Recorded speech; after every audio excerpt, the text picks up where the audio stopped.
La ilaha illallah Muhammadur Rasulullah. Satu lagi kesaksian yang terbaru belum cerita lagi nih saya di media juga. Pertama kali ini di ibu-ibu. Alhamdulillah kemarin itu saya baru pulang umroh. Ada yang berangkatkan saya umroh. Iya, sebenarnya tuh saya ada yang berangkatkan umroh juga bulan Januari. Tapi 27 Januari itu harusnya berangkat, 26 Januari itu kondisi kasus Omikron tuh lagi tinggi. Kebetulan saya di dinas kesehatan, jadi bos saya menganjurkan untuk gak berangkat. Udah tinggal resleting ditutup lah istilahnya.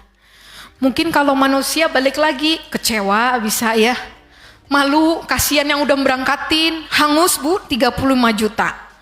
Kan itu yang masih pakai karantina, jadi biayanya lumayan besar, 12 hari. Tapi balik lagi, saya pikir, belum waktunya. Mungkin Allah masih mau persiapkan saya lebih lagi. Saya pikir, udah saya nggak mengharapkan orang berangkatin saya nabung aja. Kasihan juga orang tadi uangnya udah ini, mau saya kembalikan juga nyicil ke yang bersangkutan, orangnya nggak mau. Saya cuma bisa doakan semoga pahala memberangkatkan umrohnya juga sudah dapat walaupun saya nggak berangkat. Ternyata saya pikir masih tahun-tahun kapan saya umroh. Tiba-tiba bos saya di kantor berganti. Bos baru nggak kenal saya. Mungkin nggak tahu cerita saya di YouTube. Tiba-tiba entah dari mana beliau dengar cerita tentang saya dan dengar cerita saya nggak jadi berangkat umroh. Suatu hari saya dipanggil beliau, saya mau diberangkatkan umroh. Saya masih deg-degan, takut nggak jadi lagi. Nggak berani cerita siapa-siapa. Terus saya cuman sholat taubat terus, istighfar terus menjelang keberangkatan tuh. Belum cerita siapa-siapa, keluarga pun belum saya ceritain. Cuman, ya Allah layakkan aku jadi tamumu ya Allah. Saya gitu terus ya. Kalau nggak jadi lagi saya nggak tahu gitu ya. Mungkin saya terlalu banyak mungkin dosa jahiliyah. Jadinya mungkin sampai itu namanya tanah suci ya. Tempatnya Allah gitu ya. Mungkin ya kalau saya belum sampai dilayakan ya nggak bisa gitu kan. Udah saya pasrah gitu. Yang ada tuh mungkin orang excited, semangat gitu ya. Saya tuh deg-degan, takut. Terus denger cerita sana, denger cerita sini gitu ya. Tapi Masya Allah gitu ya. Saya dari mau berangkat tuh udah bilang, ya Allah kasihkan saya teman kamar yang bersemangat beribadah gitu ya. Namanya di tempat, di negeri orang, kalau kita semangat tapi sendirian, takut juga jalan sendirian gitu ke masjid.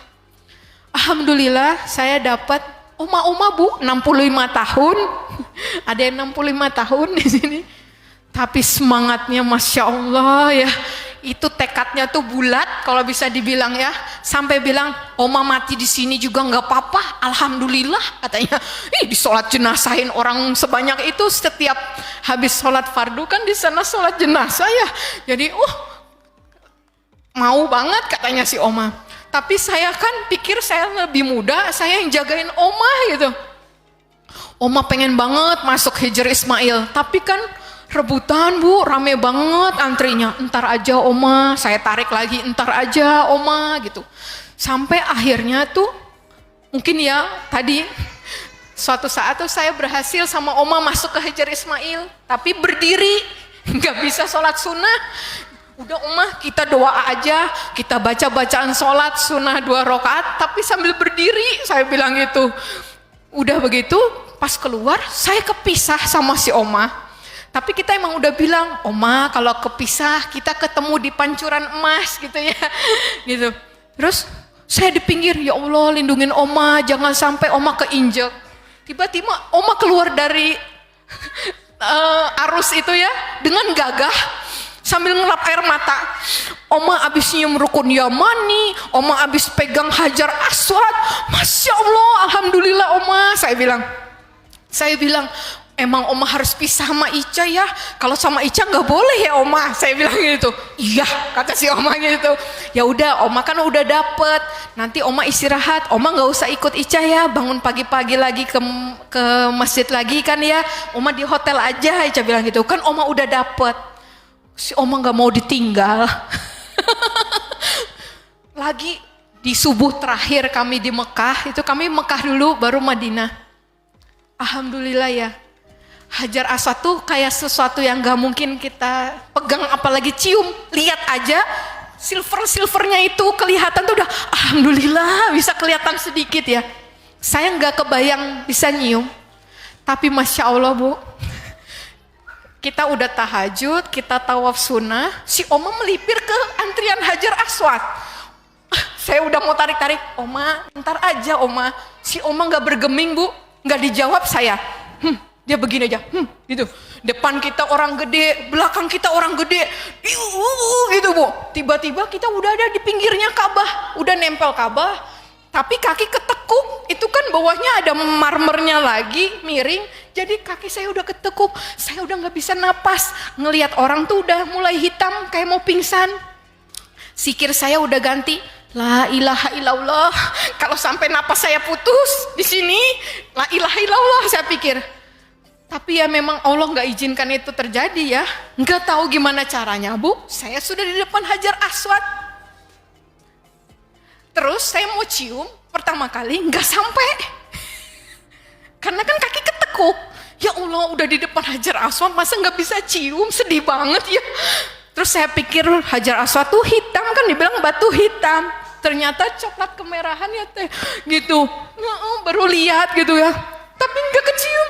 Nggak nyampe, 2 kali nggak nyampe. Yang ketiga kali Bu, nggak tahu ada yang dorong kali atau gimana. Masuk. Masuk Bu, gitu masuk gitu ya. Terus gantian sama si Oma, aku tarikin gini dikit. Oma kecium bibirnya dikit. Gitu katanya mah. Oma kena dikit katanya gitu. Ya udah alhamdulillah keluarnya lagi bingung. Ciput saya hilang Bu, ciput di dalam bisa hilang. Kerudung nggak lepas, ciput hilang. Kebayang ya suasananya. Keluarnya lagi gimana ya Oma ini ya. Iya, sampai saya bilang, Oma ku tinggal ciput sebagai saksiku di Hajar Aswad.